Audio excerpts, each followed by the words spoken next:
वर्णिवेशरमणीयदर्शनं मन्दहासरुचिराननाम्भुजं पूजितं सुरनरोत्तमेरमुदा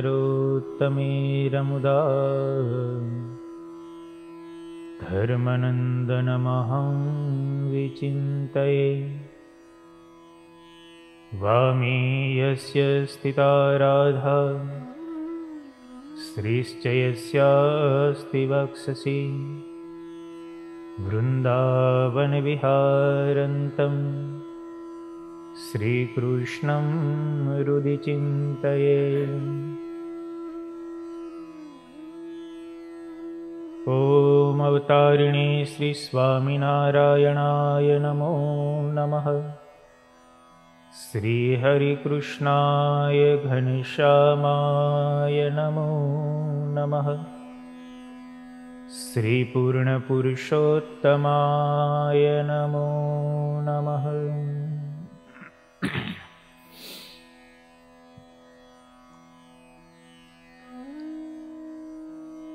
इष्टदेव भगवान श्री स्वामीनारायण,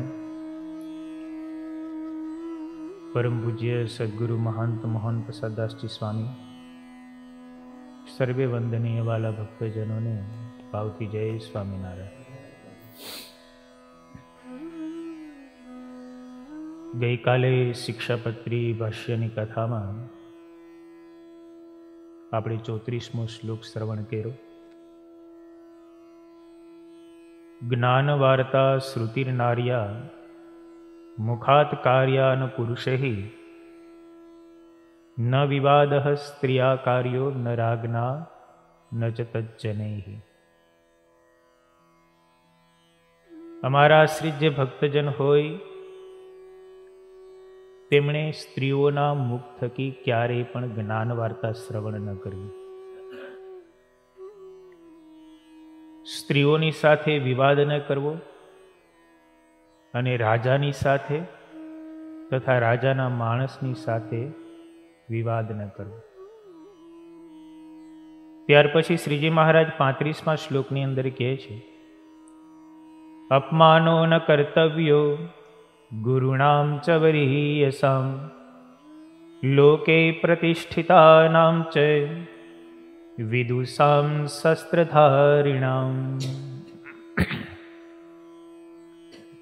गुरुनु कोई दिवस अपमान न करवू।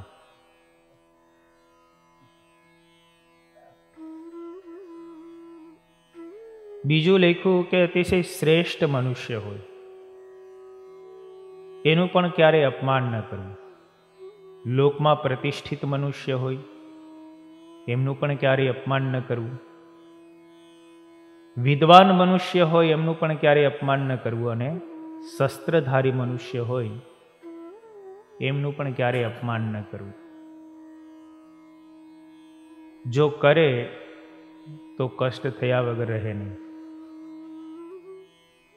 देवल ऋषिए एवं लख्यू है कि श्रेष्ठ मनुष्य वडील गुरु कोने कहेवाय।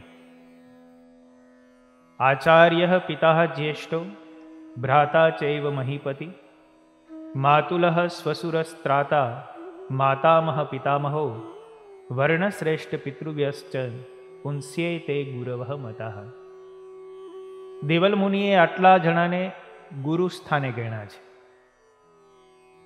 एक तो आचार्य होय, पिता होय, मोटो भाई होय, राजा होय, मामो होय, ससरो होय, कोई आपणने उगारनारो होय, कोई मातानो बाप, पितानो बाप, वर्णमां उत्तम श्रेष्ठ अने काको, आटला जणाने गुरु स्थाने गण्या छे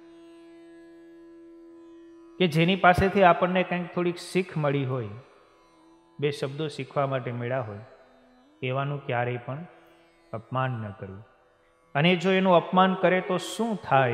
तो भागवतमां लखेलुं छे, आयुः श्रियं यशो धर्म लोकानाशिषे एव च हन्ति श्रेयांसि सर्वाणि पुंसो महति क्रमः। जो आ मोटा पुरुषનું अपमान करे એમનું માનભંગ થાય તો આયુષ્ય, લક્ષ્મી, યશ, ધર્મ અને આ લોકનું સુખ અને પરલોક આ બધું જ નષ્ટ થઈ જાય છે. માટે ક્યારેય પણ વડીલનું અપમાન ન થાય, એમની આમન્યા જળવાય એવું રાખવું જોઈએ. આની સાથે સાથે એ પણ એક સમજવા જેવું હોય કે વડીલે પણ એ રીતે વર્તવું જોઈએ કે એમની આમન્યા નીચલા વર્ગના લોકો હોય તે જાળવે. ઘણીવાર વડીલોનો સ્વભાવ એવો હોય, એમની પ્રકૃતિ એવી હોય કે નીચલા વર્ગને ન કરવું હોય તો કરવું પડતું હોય.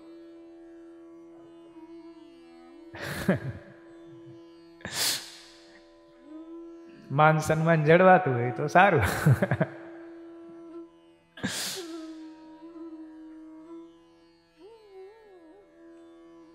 તમારો સ્વભાવ તો બહુ સારો છે. જેને જાતું કરવાનો સ્વભાવ હોય ને એને બધાય માને. પકડ બુદ્ધિનો સ્વભાવ હોય તો કોઈ ન માને. એટલે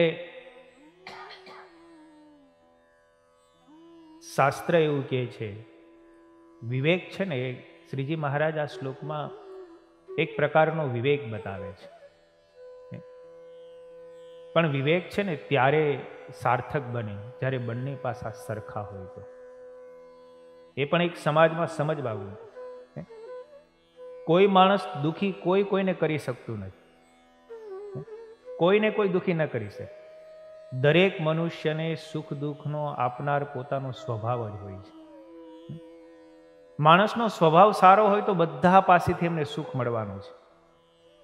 માણસનો સ્વભાવ જ જો એવો હોય ને તો એને બધા પાસેથી દુઃખ મળવાનું છે. ઓલા નથી કહેતા એક ગાંડો હતો ને, એનું પોતાના ગામની અંદર બધા એવું કહેતા, એ ગાંડો આવ્યો, એ ગાંડો આવ્યો. પેલો ગાંડો કંટાળ્યો, આ ગામમાં બધાય મને ગાંડો કહે છે કે હવે તો આ ગામ છોડીને જતું રહ્યું છે. પછી ગામ છોડીને ભાગ્યો.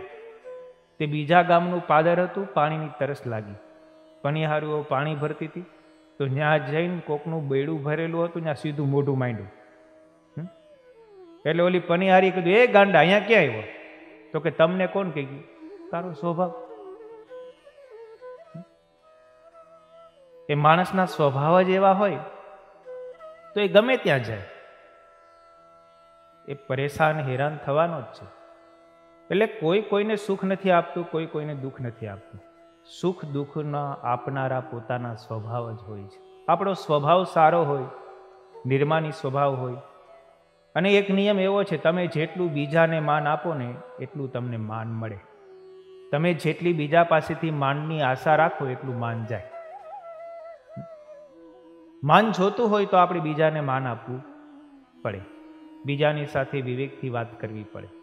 બીજાની સાથે નિર્માનીપણે એનું થોડું ઘણું કામ કરી દેવું પડે. તમે જેટલા બીજાને મદદરૂપ થાવ એટલા બીજા તમને મદદરૂપ થાય. સહજ છે. દરેક મનુષ્યને સ્વમાનથી જીવવાની ઈચ્છા હોય. દરેક મનુષ્યને સ્વમાનથી જીવવાની ઈચ્છા હોય, પણ એ સ્વમાન ત્યારે જ જળવાય આપણે બીજાનું સ્વમાન જાળવીએ તો. આપણે બીજાને જેમ તેમ હુકારે તુકારે બોલાવતા હોઈએ, આપણી નીચે રાખવા માટેના એને પ્રયત્નો કરતા હોઈએ, એને વારે વારે દબાવવાનું, મારી અનુવૃત્તિમાં જ રહેવાનું, મારી આજ્ઞા જ પાડવાની, મારી દ્રષ્ટિથી ક્યાંય છેટે જવાનું. બહુ તમે ટોર્ચર કરો એટલે લોકો તમારાથી અડગા થવાના જ છે. છોકરાઓ હોય તો છોકરાઓને એવું કે મહિને પૂછ્યા વગર કાંઈ કરવાનું નહીં, 5 વાપરવાનું નહીં, હું કામ કરવાનું. ઓલો 20 વર્ષનો થઈ ગયો હોય, 25 વર્ષનો થઈ ગયો હોય, કમાતો થઈ ગયો હોય, તોય છતાંય દાબમાં રાખવાના પ્રયત્ન કરે તો હાથમાંથી છટકે ને છટકે, એવો છટકે પછી છેલ્લે વૃદ્ધાવસ્થામાં ડોહી ને ડોહો 2 જણા હોય, બીજું કોઈ ન હોય. હાથે કરીને રસોઈ કરવી પડતી હોય. સ્વભાવ.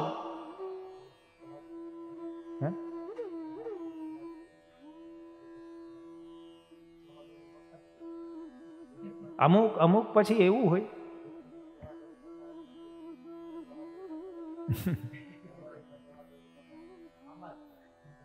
પછી એક સમાજની રીતભાત બની જતી હોય. અને બીજું એક એ છે, વૃદ્ધાવસ્થા જેમ જેમ થાય ને એમ ખાવાના સ્વભાવ વધે.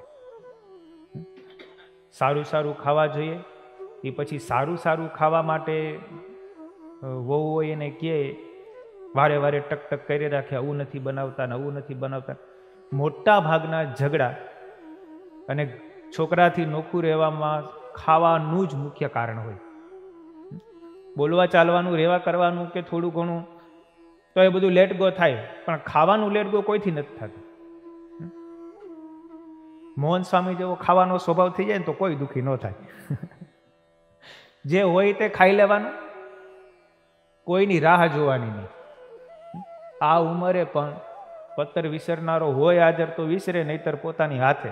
ધોતિયું ધોનારો હોય તો ધોવે, નહીતર પોતાની હાથે. કોઈની અપેક્ષા નહીં એવી રીતનું જીવન હોય ને તો કોઈ દુઃખી ન થાય. મારું આમ જ થવું જોઈએ, મારે આમ જ જોઈએ, મારું સ્વમાન જળવાવું જ જોઈએ. બહુ સ્વમાન જાળવવા માટે આપણે પેલું કરીએ ને તો આપણું સ્વમાન રહે જ નહીં.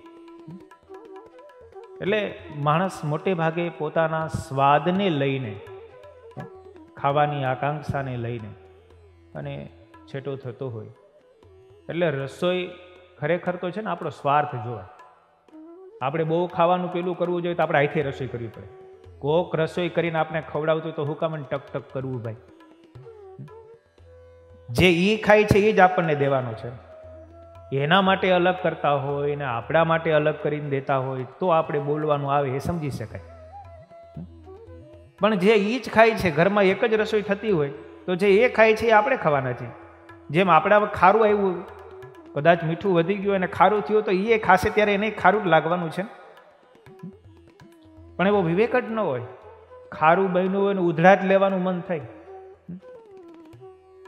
નવી પરિણેતર આવી હોય ને દાસી બનાવવાની જ્યાં સુધી વૃત્તિ હોય ને ત્યાં સુધી એ મા બાપ દુઃખી જ થવાના છે. એને દીકરીની જેમ રાખવાની ઈચ્છા હોય ને તો એ દુઃખી કોઈ દી નથી થવાના. પોતાની દીકરીથી ભૂલ થઈ હોય તો કોઈ એને ટકોર કરે છે? નથી કરતા. કાંઈ વાંધો નહીં, નાની છે ને, ભૂલ થાય. એમ પરણીને આવ્યા હોય દીકરાના બહુ, એની ઉપર પણ જો એવી દ્રષ્ટિ હોય તો એ મા બાપ કોઈથી દુઃખી ન થાય. એટલે ઘણી જગ્યાએ ઘણી અમને સંતો શું કહેતા હોય, આ વડીલો હોય ને, અમારા છોકરા ઉપર કંઈક વાત કરજો, મા બાપની સેવા કરે એવું એને કહેજો. અમને એવી સલાહ દેજે વડીલો હોય ને કે તમે પ્રવચન કરો ત્યારે તમારે મા બાપની સેવા કરવી, એવું શિક્ષાપત્રી ઉપર થોડીક વાતો કરવી કે મા બાપની સેવા કરે. પછી અમુક છોકરા હોય ને એ અમને કહી જાય કે મા બાપના લક્ષણ સુધરે ને એવું એને હોત કહેજો.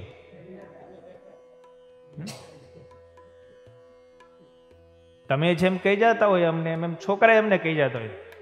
એના સ્વભાવ જ એવા છે, લબ લબ લબ લબ આખો દિવસ ચાલુ જ હોય. પૂછીએ એટલી સલાહ દેતા હોય તો અમારા કામની અંદર એ આમ અટચાળો કરવા આવે. એને કંઈ ખબર પડતી ન હોય, અમારા કામમાં કંઈ ખબર ન હોય. અમે કરતા બધું બરાબર કરતા હોય પણ બાપાને ટક ટક કર્યા વગર હાલે નહીં. એટલે સ્વભાવ બેયને સુધારવા પડે. છોકરાની ફરજ ચૂકે તો છોકરો વાંકમાં ગણાય, પણ મા બાપ પોતાની ફરજ ચૂકે તો મા બાપનું વાંક તો ગણાય. મા બાપ બસ સારું એ કરે એ બધું જ શ્રેષ્ઠ, એ વિચારે બધું જ સારું, છોકરા જ બધું અવળું કરે એ દ્રષ્ટિકોણ બરાબર નથી. બંને બાજુના પાસાના દ્રષ્ટિકોણ બંને વિચારવાના હોય. એટલે આ બધું બહુ જોવું પડે. હાલો આપણો વિષય થોડોક લઈએ.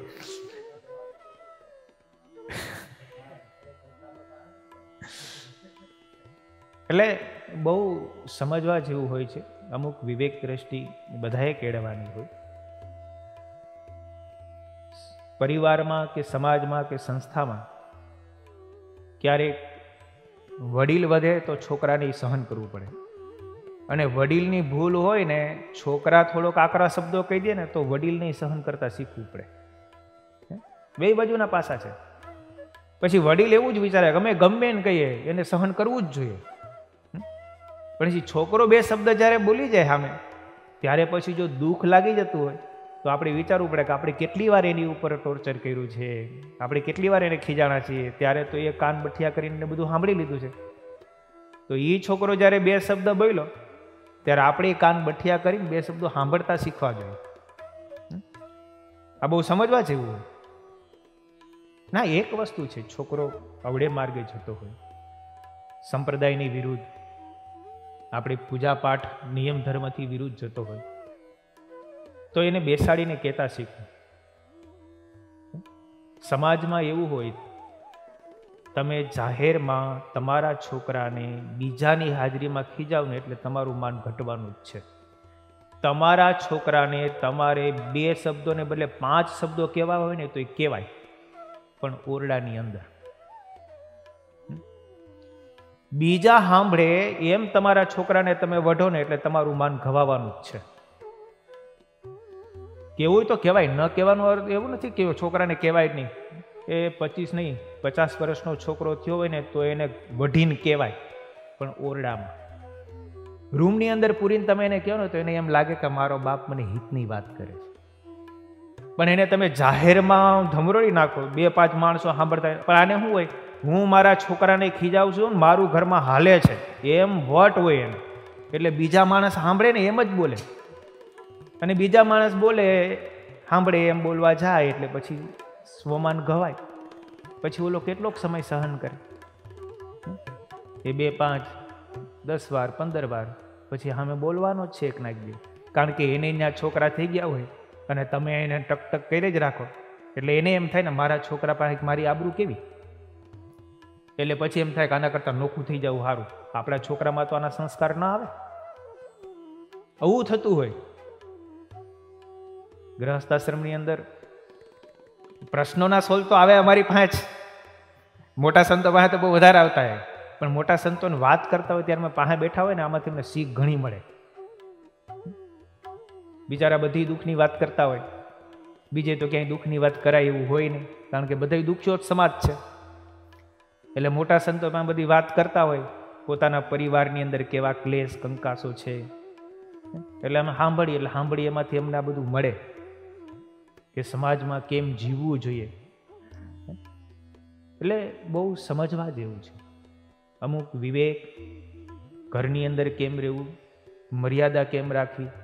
તમે જેટલો સમય ઘરની અંદર ઓછા રહ્યો ને એટલી તમારી આબરૂ, પ્રતિષ્ઠા, સ્વમાન વધે. કારણ કે બાય માણસ હોય તમારી લાજ કાઢતા હોય, લાજ ન કાઢતા હોય તોય તમારી મર્યાદા તો અમુક બોલવા ચાલવામાં હોય ને.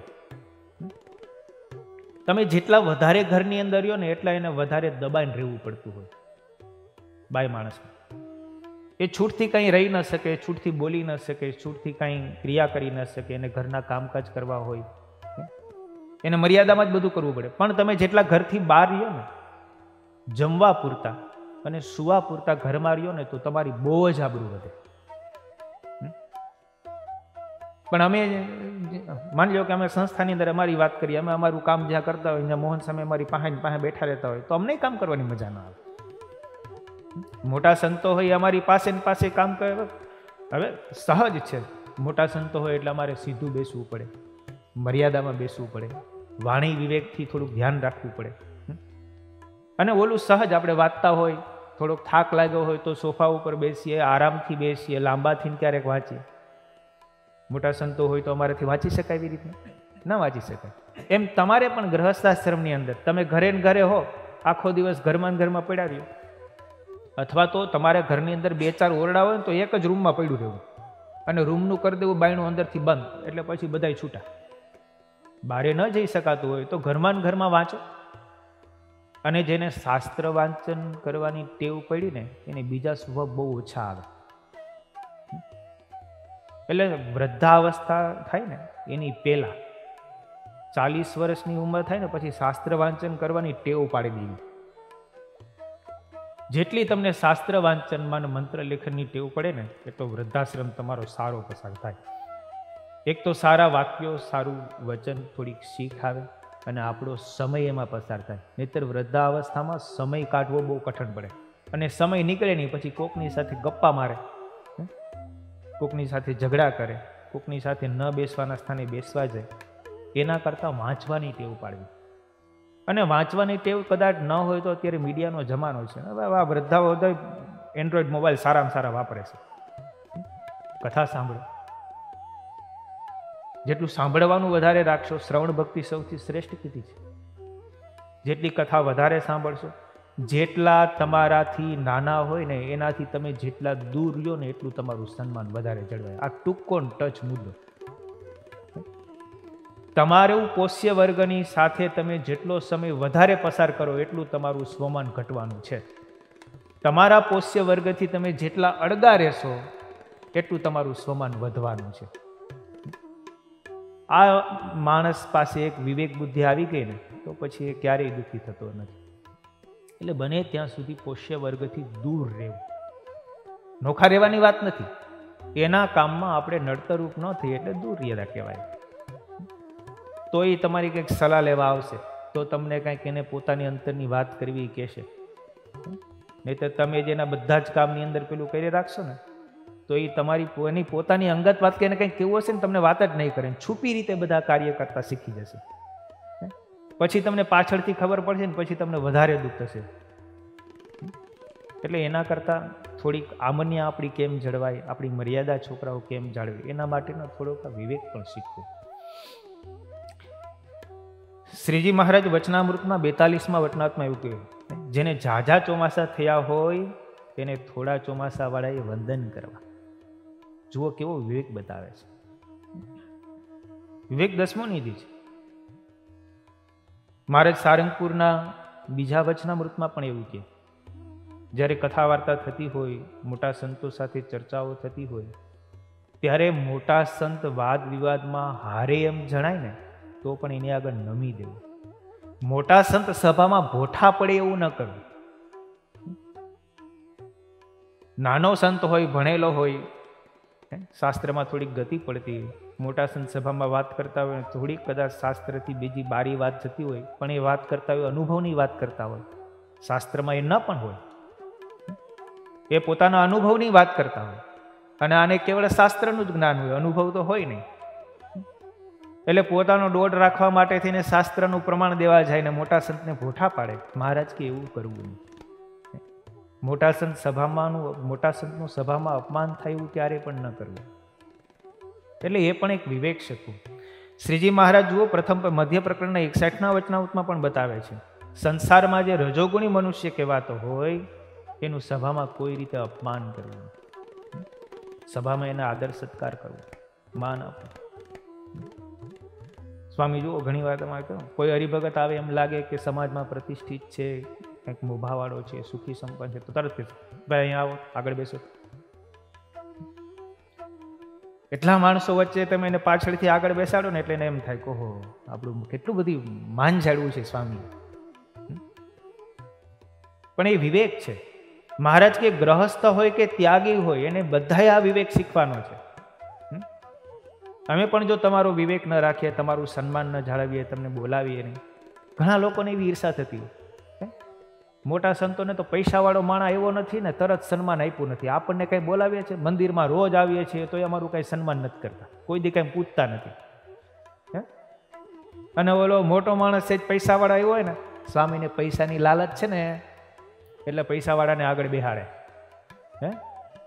એને પૈસા જોઈએ છે, એની પાસેથી પૈસા કઢાવે એટલે એને હાર પહેરાવે, એને મૂર્તિની ભેટ મૂર્તિ આપે. આપણને આવા વિચારો આવે. શું કામ? એને હરિભગતની ઈર્ષા હોય.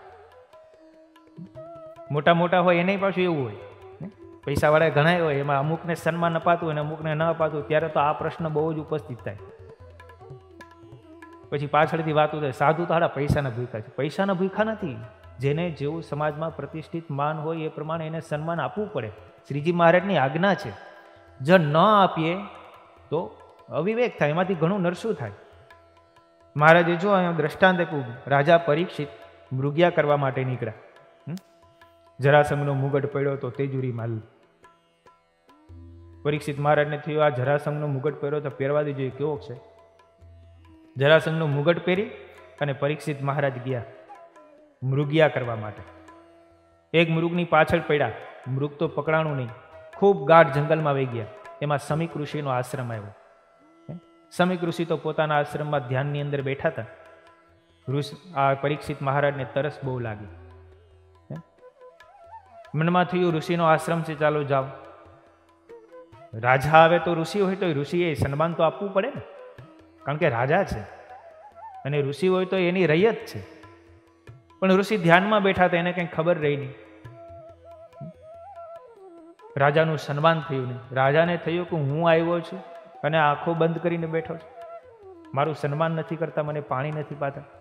મરેલો સર્પ બાજુમાં પડ્યો હતો, ધનુષ્યની નોક ઉપર લઈ અને ગળામાં પહેરાવી દીધો અને રાજા ત્યાંથી પરીક્ષિત જતા રહ્યા.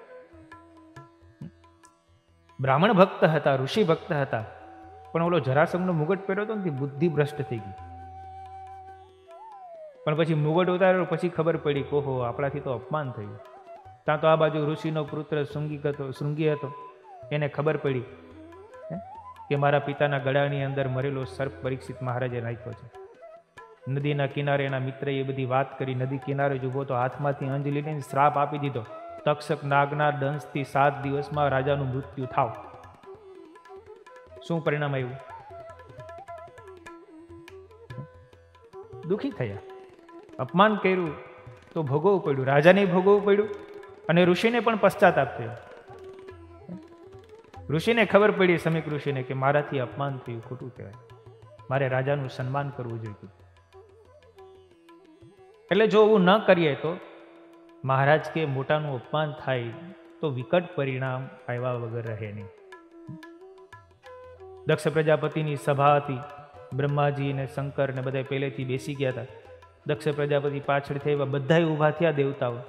ભગવાન શંકર ધ્યાનમાં બેઠા તો ઊભા ન થયા. બ્રહ્મા પણ ઊભા થયા, કારણ કે એને પ્રજાપતિના મુખ્ય તરીકે દક્ષ પ્રજાપતિને સ્થાપિત કર્યા હતા. નાનો હોય ને એને સન્માન મળે, ત્યારે મોટા હોય એને પણ નમવું પડે. આ એક વિવેક છે. અને જો ન નમે તો એનું પરિણામ વિપરીત આવે.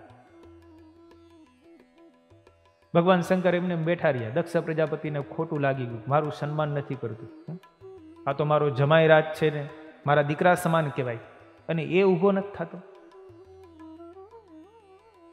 અને દક્ષ પ્રજાપતિએ પછી એનો યજ્ઞમાંથી ભાગ કાઢી નાખવાનો બહુ મોટી કથા છે, આપણે ઘણી વાર 1-2 વાર કરેલી છે. જો એનું સન્માન ન થયું તો દુઃખ થયું. માટે મોટાનું ક્યારેય પણ સન્માન જળવાય, એનું ક્યારેય પણ અપમાન ન થાય એવો વિવેક રાખવો. મહારાજ અંત્ય પ્રકરણના 24ના વચનાવતમાં લખે છે, પોતાથી ગુણે કરીને મોટા જે ભગવાનના ભક્ત હોય એને વિશે પણ ગુરુભાવ રાખવો. એનું પણ ક્યારેય અપમાન ન થાય એનું ધ્યાન રાખવું. મોટા સંત હોય, આપણા કરતાં વર્ણમાં મોટા હોય, એનું પણ સન્માન જાળવવું પડે. વડીલોનું સન્માન જાળવવું પડે, એટલે એમનું ક્યારેય પણ અપમાન ન થાય. મહારાજ સદગુરુ મુક્તાનંદ સ્વામી સાંગાવદર ગયા. પછી સવારનો સમય છે એટલે સ્વામી કૂવાના કાંઠે સ્નાન કરવા માટે બેઠા. ત્યાં તો કૂવાનો માલિક આવ્યો અને સ્વામી તો સ્નાન કરતા હતા. સ્વામીનું માથું ઝાલીને સ્વામીને પછાડી દીધા. સત્સંગનો થોડોક દ્વેષી હતો. સ્વામી પડી ગયા. સ્વામી કંઈ બોલ્યા નહીં. સ્વામી કે અમારી ભૂલ થઈ ગઈ, અમને માફ કરો. સ્વામી એટલું બોલીને સ્વામી તો ત્યાંથી જતા રહ્યા.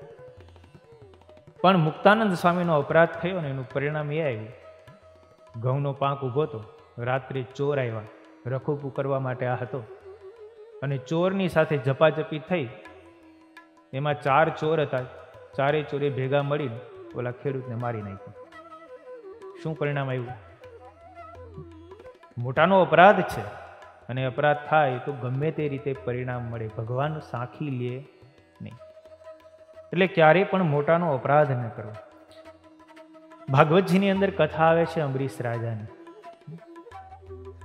શિક્ષાપત્રીમાં પણ મહારાજે અંબરીશ રાજાનું નામ લીધું છે કે આત્મનિવેદી ભક્તની અંદર અંબરીશ રાજા છે તે શ્રેષ્ઠતમ છે. ચક્રવર્તી સમ્રાટ હતા, સમગ્ર ભૂમંડળનું રાજ્ય હતું, છતાં પણ ભગવાનની ભક્તિ પોતે જાતે કરતા. પોતે તુલસી પત્ર લેવા માટે જતા, પોતે પુષ્પ ચૂંટતા, માળા બનાવતા અને ભગવાનની સેવા પૂજા કરતા.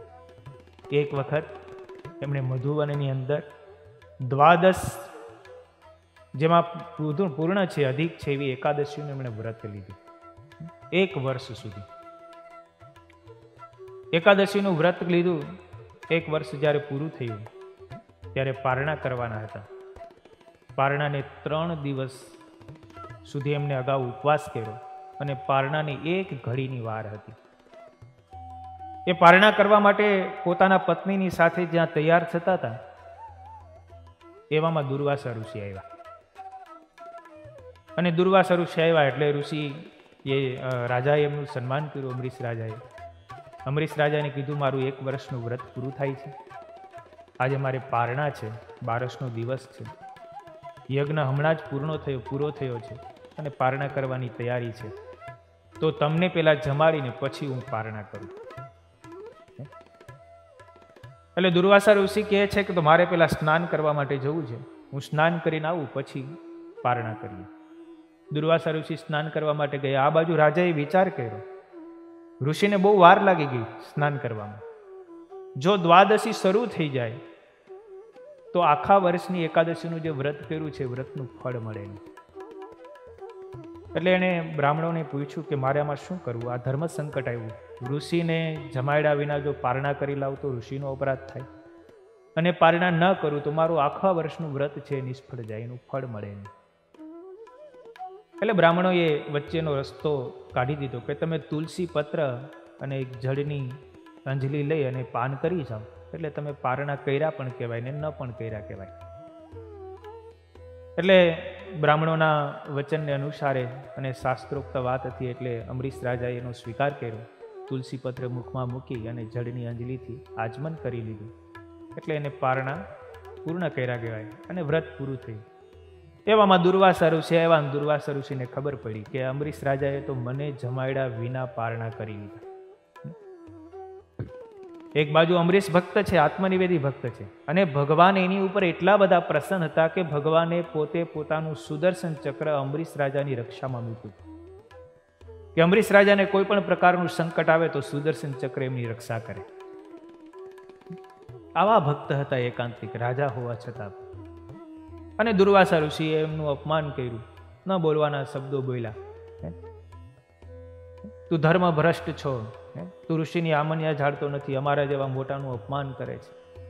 અને દુર્વાસા એટલા બધા ક્રોધાયમાન થયા. દુર્વાસાએ પોતાની જટામાંથી કૃત્યા ઉત્પન્ન કરી અને કૃત્યાને આદેશ કર્યો કે અત્યારે ને અત્યારે અમરીશને મારી નાખ. અને વિકરાળ કૃત્યા આવી અમરીશ રાજાને મારવા માટે, પણ અમરીશ રાજાની સેવામાં સુદર્શન ચક્ર હતું. સુદર્શન ચક્રે કૃત્યાનું મસ્તક છેદી નાખ્યું અને એ સુદર્શન ચક્ર દુર્વાસાની પાછળ થયું. ઋષિ છે બોલો, ગમે એવો મોટો હોય પણ અપમાન કરે તો ભગવાન થોડાક સાંખી લેવાના છે. એ દુર્વાસા ઋષિની પાછળથી દુર્વાસા ઋષિ આગળ અને સુદર્શન ચક્ર પાછળ. ભગવાનનું અસ્ત્ર, સ્વયં નારાયણ ભગવાનનું શસ્ત્ર એને કોણ પહોંચે? દુર્વાસા ઋષિ દોડતા દોડતા સીધા બ્રહ્માજી પાસે ગયા અને બ્રહ્માને કીધું મારી રક્ષા કરો, પાહીમામ પાહીમામ. બ્રહ્માજી કહેતા તો નારાયણનું શસ્ત્ર છે, એ મારાથી પાછું ન વળે. તમે શંકર ભગવાન પાસે જાઓ, કદાચ એ વાળી શકે તો ભલે. દુર્વાસા મુનિ ત્યાંથી દોડતા દોડતા ભગવાન શંકર પાસે કૈલાસ પર્વત ઉપર ગયા. અને કૈલાસ પર્વત ઉપર ગઈ ભગવાન શંકરની પ્રાર્થના કરી કે આને સુદર્શન ચક્રથી મારી રક્ષા કરો. ભગવાન શંકરે ના પાડી દીધી, મારું કામ નહીં. ભગવાન શંકર કે આનાથી હું રક્ષા ન કરી શકું. ત્યાંથી સીધા ભગવાન નારાયણ પાસે ગયા. ભગવાન નારાયણને કીધું તમારા સુદર્શન ચક્ર છે, સુદર્શન ચક્રથી મારી રક્ષા કરો.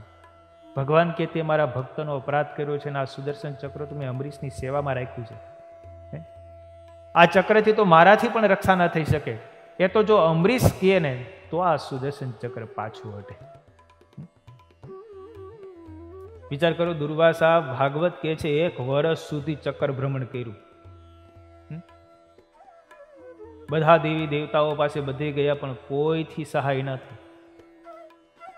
નારાયણ ભગવાને પણ ના પાડી દીધી. એ વખતે નારાયણ ભગવાન કહે છે દુર્વાસા ઋષિને, અહમ ભક્ત પરાધીનો ય સ્વતંત્ર ઇવ દ્વિજય સાધુભીર ગ્રસ્ત હૃદયો ભક્તેર ભક્ત જનપ્રિય. હું તો મારા ભક્તને આધીન છું. તે મારા ભક્તનો અપરાધ કર્યો છે, મારા ભક્તનું અપમાન કર્યું છે, મારા ભક્તનો દ્રોહ કર્યો છે. એથી તો હું પણ બચાવી ન શકું.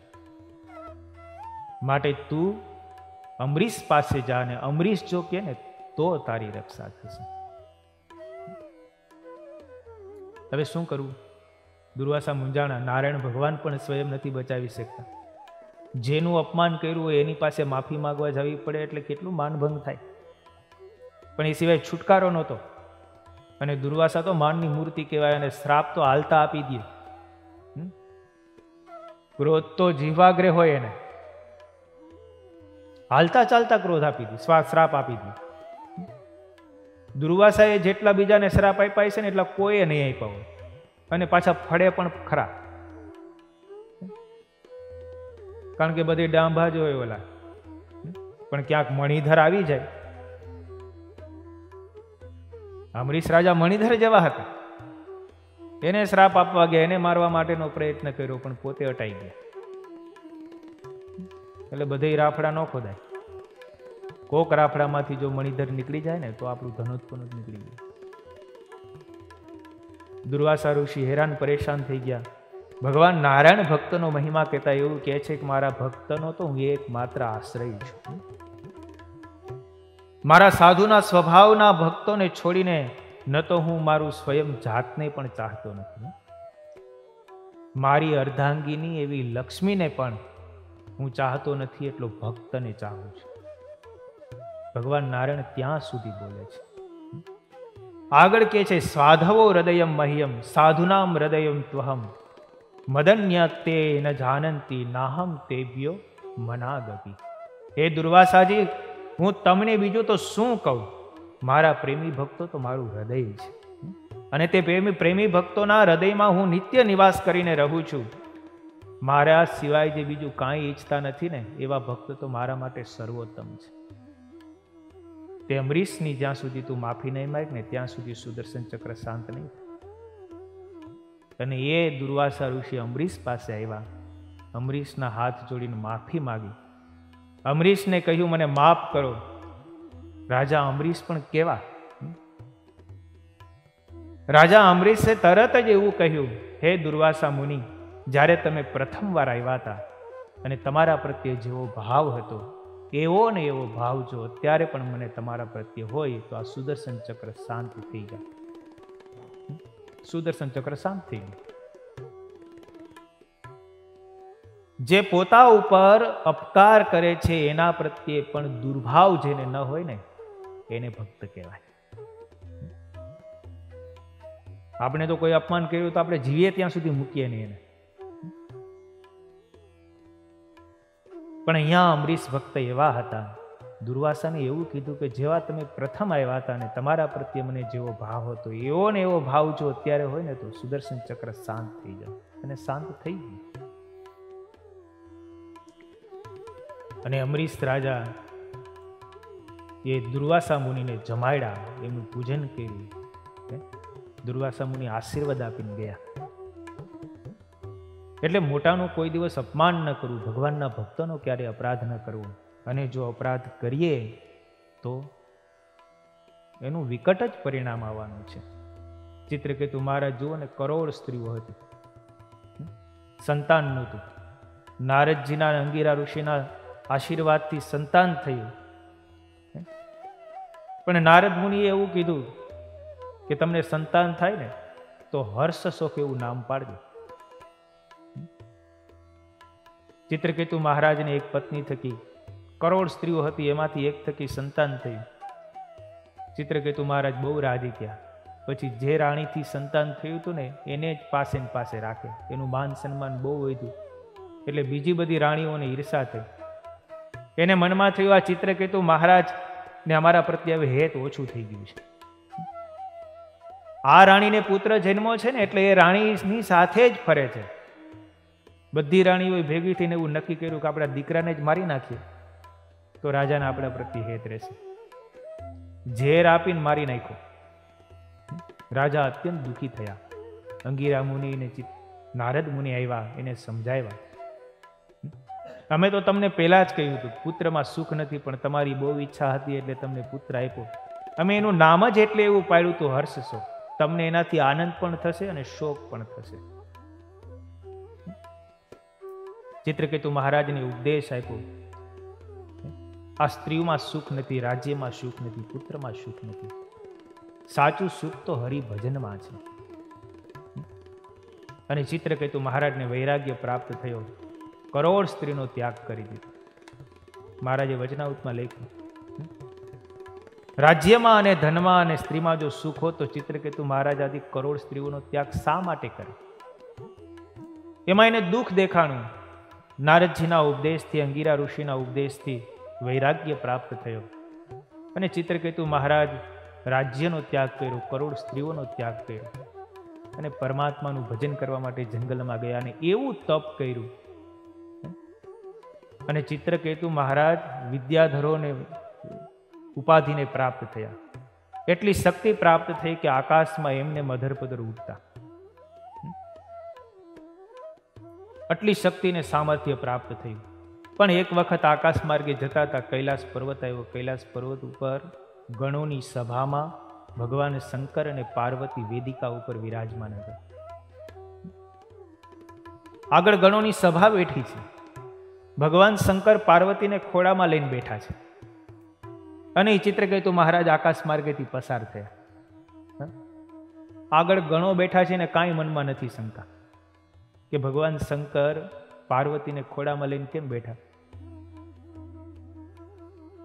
પણ ઓલા ચિત્રકેતુ મહારાજ આકાશ માર્ગે નીકળ્યા ને એને એમ મનમાં શંકા થઈ, મેં તો કરોડ સ્ત્રીઓનો ત્યાગ કર્યો અને આ એકમાં બંધાણો, સભાની અંદર સ્ત્રીને ખોળામાં રાખીને બેઠા અને ભગવાન શંકરનું અપમાન કર્યું, ન કહેવાના શબ્દો કીધા. ભગવાન શંકર તો મૌન રહ્યા, કાંઈ બોલ્યા નહીં, પણ પાર્વતીથી ખમાણું નહીં. પાર્વતીએ તરત શ્રાપ આપી દીધો કે મોટાનો અભાવને અવગુણ લે છે, મોટાની ક્રિયામાં દોષ જુએ છે, એનું સન્માન જાળવતો નથી, માટે જા વૃત્રાસુર થઈ જા.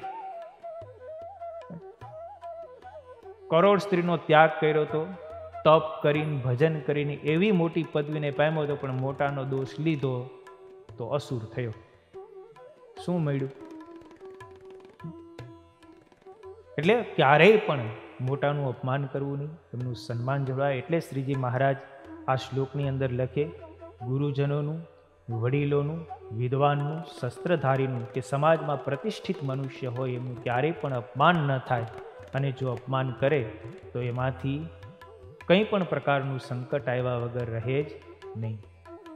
સહજાનંદ સ્વામી મહારાજની જય.